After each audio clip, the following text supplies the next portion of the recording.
here's my vlog. Not sure pa lang to binavlog. Day na to, sobrang happiness. Oh my gosh, yun. Aray. Saya ko! Ang saya-saya ko! Diba? Ano ba to? It's 35:30. Iniinom to ng Jungkook. So, kailangan ko siyang bilhin. And this mama's so happy.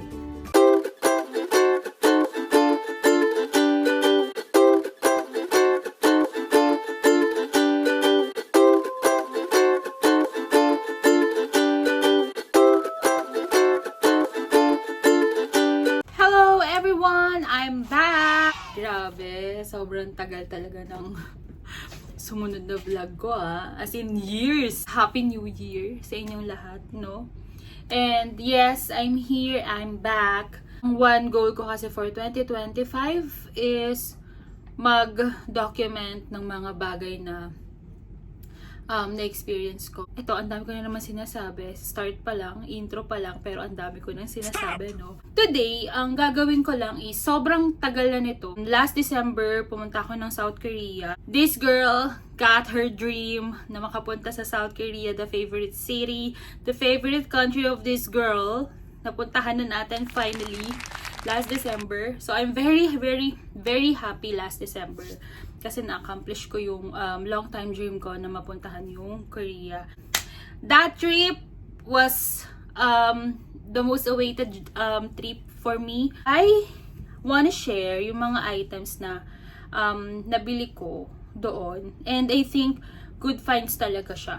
No? So, I think mostly puro skincare talaga yung nabili ko. Kasi yun naman talaga yung reason din kaya sobrang excited ko doon kasi nga I love their skincare.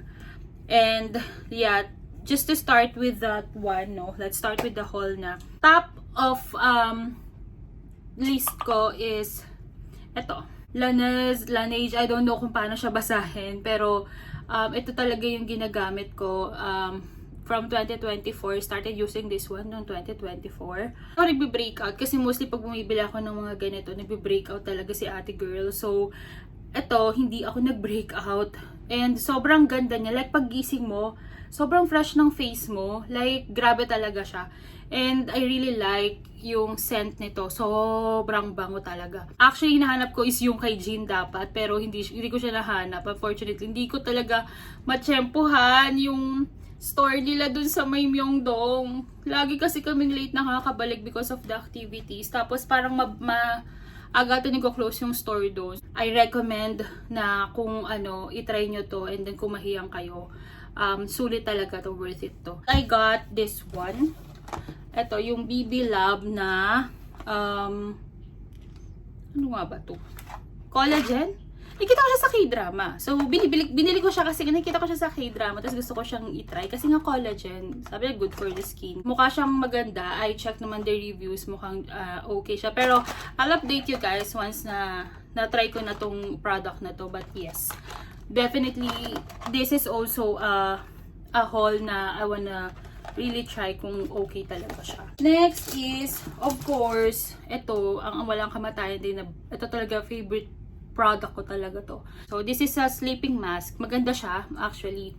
So, sa gabi lang siya nilalagay. And then, pagising mo, okay siya. Sobrang moisture ng lips mo. Next is, ito, super na-like ko siya. Sobrang, bango niya sa mga testers. Tapos, this girl kasi, si ate girl mo, mahilig talaga sa mga ganito. Sa mga hand cream. I really love hand cream. Kasi parang, yung hands ko kasi sobrang gaspang. So, kailangan ko laging mag-hand cream. Kaya, ayun, sobrang gustong-gusto ko siya. Then, I got this one din. Grabe ito. Natanggal ko na siya. Nandun na siya sa makeup kit ko. Nagamit ko na to. This is Vanilla ko na primer. And sobrang ganda niya. Ang ganda talaga. Sobrang gustong-gusto ko siya. Kasi pag naglalagay ako ng ganito, may tendency na parang super oily siya, ganyan. Pero ito okay siya. Sobrang moisture lang ng mukha mo, pero hindi siya to the point na parang super oily mo na tingnan. So, sobrang ganda nitong primer na to. I'm really glad na binili ko to kasi nung una, ayoko sana. Tapos parang sabi ko, naku, yun na naman, magpa-primer ako. Tapos hindi ko naman alam kung okay talaga siya. Next is skincare na mask. Actually, yung sa mask, madami akong mask na binili. Pero, binigay ko kasi sa mga friends ko, saka sa mga sister-in-law ko. Sila talaga yung mga binigay ko. Tsaka sa kapatid ko, yung best friend ko. Yun yung binigyan ko lang ng mask. Ganda daw yung brand na to. Pero, not sure. Comment down below kung may nakapag-try na talaga sa inyo ng brand na to. Pero, based on my friends, sabi nila, Mediheal daw is a good product for facial mask. So, I haven't tried this yet. Natakot ako baka mamaya mag-breakout na naman sa ating kung hirap magtanggal ng mga pimple marks. Got this, yung deep hydrating, yung kulay blue. And then, meron sila din nung pink na collagen for tightening naman. Yeah, so sabi nila maganda daw itong brand na to. Pero not sure. So kung sino man yung nakapag-try dyan, let me know. Kung nakapanood kayo, tapos na-try nyo siya, let me know kung talagang okay siya. I have here, ito, yung Eve Dasem. I'm not sure kung paano pinopronounce. Hindi ako masyadong sa mga brands. Really more of kasi nakita ko nung time na yun, binili ko siya. Pero I think meron yun dito na store sa Philippines. And magaganda din daw yung products nila. Pero hindi ko siya alam banggitin. Meron siya dito, 3 types to. Meron siyang blue, yung hydro calming. Mask sheet na tuning white, yung pink. The green one naman is yung pore tension. I'm just sharing this na magaganda daw tong mga brands na to. Meron ako dito Acne, yung COSRX. This is nice actually. I like this one. Kasi may mga different sizes siya. Parang pag maliit lang pimples mo, medium, large. So, sobrang ganda. I've tried this one na, and effective talaga to. Mabilis matuyo yung pimples dito. So, yeah, good to. I got this one, Wrinkle Peptide Cream. This one is something special na nabili ko sa DMZ. Nung nagpunta kami sa DMZ, may store doon. Tapos, parang, ito siya, doon siya binibenta. So, yeah, ito siya. My favorite, pang tita levels like me, neck and shoulder cream, diba? So, very mabango siya. I saw this one, and then I know that this brand is nice, so I bought this also. So, goods to, nung binili ko. Tiger Balm, I think meron dito sa, Thailand. Parang mas okay ata yung price niya. Sa Thailand, I'm not sure. Here, I bought this one kasi I think kailangan ko naman talaga. Filimili, yung brand niya, Filimili. Yes. Maganda tong cotton pads na to. Gustong gusto ko siya. Hindi siya okay talaga siya. Kung sa ibang cotton pads na tinatry ko, mas okay to sa akin. I have here mga different ref magnets. Nagsasabi na Nami Island, Korea. Highlight talaga siya for me. Yung pinaka-favorite kong part doon sa trip namin is Nami Island, and then the other one is yung nasa Busan kami.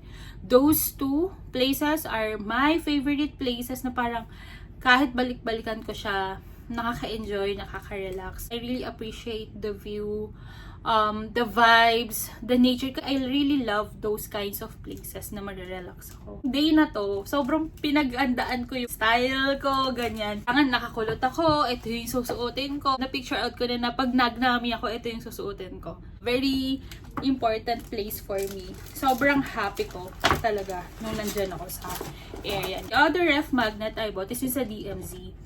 I bought something to remind me na, oh yeah, I was able to visit DMZ. Yun yung parang underground tunnel na parang pwedeng tumuwid from North Korea to South Korea. Going back to the hall. Dal ko kwento, no? Daldal ko eh. Ganyan sasabi ng kapatid ko, sobrang daldal ko, din mo mapigilan yung self ko. Ganda. This one is so nice. Meron silang mga ganyan. Pa yung skincare. Naka-kit siya. Tapos ang cute talaga ng kit nila nun. Tapos ito yung laman. So, very nice to. Hindi ko siya binili This one is, I bought a notebook there na nakalagay, Diary of Island, Nami Island, Korea. Sobrang ganda niya guys, promise. Ang ganda ng cover niya. Marami siyang designs, pagpipilian. Tapos ayan. Parang may notes ka. This is so nice. This is a good purchase talaga. I really love stationery. I-reco ko to. Sobrang sarap niya. Like, sa Nami Island din namin to binila. Yung drip bag. Masarap talaga siya. I think 6 yung isang box. Tapos 2 na lang yung natira. Kasi nga. So, yung nila, yung tea house nila namin, something ganyan. Meron siya iba't ibang klase. May Good Morning, may Blue Sky, may isa pa yung Apple something eh. Yun, natikman ko na yun, sobrang sarap din. Sobrang sarap niya. Sobrang sarap niya talaga. So far, OA. So far, OA mo talaga. Gusto ko pang bumalik doon. Sa totoo lang. Korea is a beautiful place talaga. Nakakatuwa siya. And then, Maxim. 3 box tong binili ko. Pero pinamigay ko na yung iba. So, ito na lang yung natira. The rest na ipamigay ko na sa mga friends ko and sa family ko. So, yeah. Ang favorite ko is yung original. And then, ito. Mga complimentary coffee doon. Sa hotel. Kinukuha ko talaga. Yun talaga ako. Masaya talaga. Kasi sayang naman, diba? Parang biniyaran mo naman yun. Tapos, lumalabas kami. Hindi mo naman din na ma-maximize yung nandun sa loob. So, inuwi ko na lang din.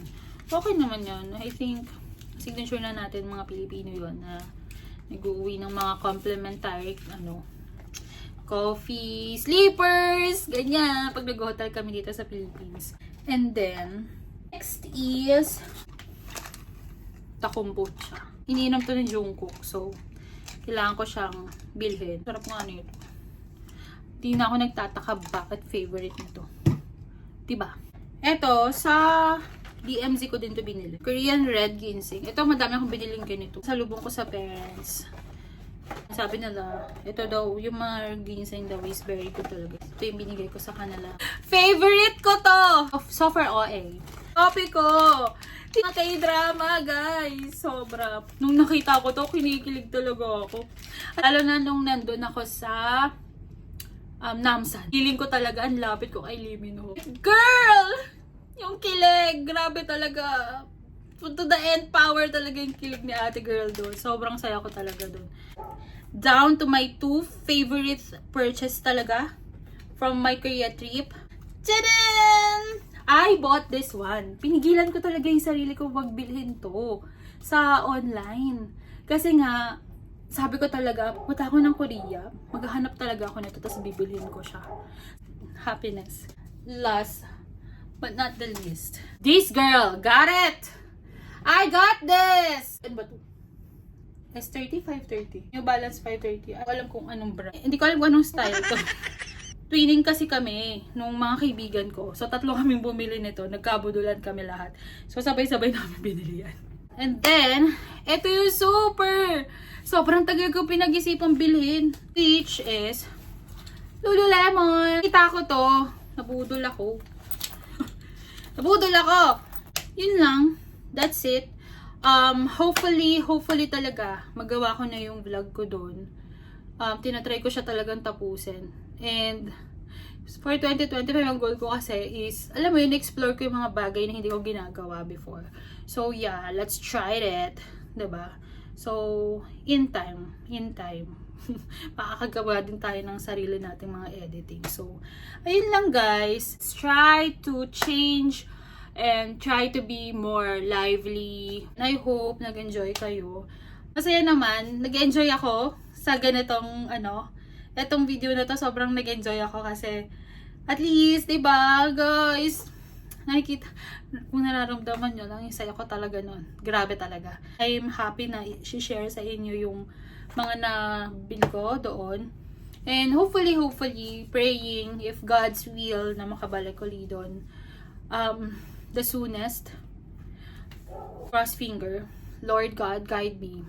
I guess that's it lang. And I'm closing this. Let's all be happy for 2025. Let's look forward for a good and fruitful, prosperous 2025. Happy New Year, guys. And I hope you enjoy my video. Just click the like button, and then if you want to get notified, click naman the subscribe button. So, yeah. Thank you, guys. See you again. Bye!